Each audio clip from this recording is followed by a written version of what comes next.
अंत में सब ठीक हो जाएगा, ये सिर्फ फिल्मों में होता है। असली ज़िंदगी में अंत में सिर्फ अंतिम संस्कार होता है।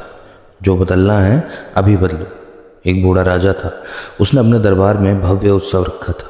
दूर दूर के राजा आए और एक प्रसिद्ध नर्तकी भी आए और साथ में आए उसके गुरुजी।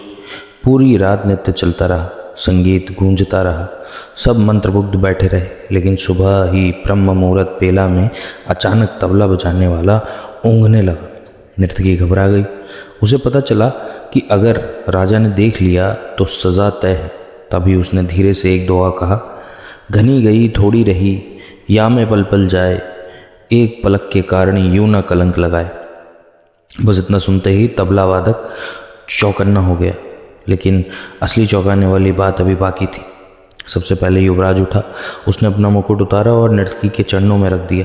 फिर राजकुमारी उठी, अपना हार उतारा और उसे भेंट कर दिया। फिर गुरुजी खड़े हुए और स्वर्ण मुद्राओं से भरी पूरी थैली उसके सामने रख दी और बोले, मैं जा रहा हूँ। राजा हैरान हो गया, गुस्से में बोला, ये क्या हो रहा है? एक दोहे में तुमने सबको लूट लिया। तभी गुरुजी बोले, राजन, इस दोहे ने मेरी आंखें खोल दी। पूरी ज़िंदगी तपस्या की और आज भटक गया था। अब समझ आया कि ये समय बहुत कम बचा है। तभी युवराज बोला, पिताजी, आज मैं आपकी हत्या करने वाला था, लेकिन अब समझ आया कि सिंहासन तो मुझे मिल ही जाएगा। मैं क्यों पाप करूं? राजकुमारी बोली, पिताजी, आज मैं महावत के साथ भागने वाली थी, लेकिन अब समझ आया कि थोड़ा इंतज़ार और सही। राजा स्तब्ध रह गया। उसी क्षण उसने सिंहासन छोड़ दिया, बेटे को राज बिना बताए दे दिया, बेटी का विवाह तय कर दिया और खुद जंगल चला गया तपस्या करने। सबका जीवन बदल गया एक दोहे से। लेकिन असली झटका अभी बाकी था। नर्तकी खुद सोचने लगी कि उसमें एक दोहे से बची ज़िंदगी में खुद बदलाव क्यों नहीं आया।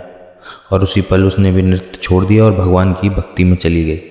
ये कहानी राजा की नहीं है, नर्तकी की भी नहीं है, ये कहानी हमारी है, तुम्हारी है। क्योंकि ज़िंदगी भी घनी गई थोड़ी रही। अब फैसला आपका है। बाकी बचा समय यूं ही गुजरने देंगे या ऐसा कुछ करेंगे कि दुनिया आपको याद रखे।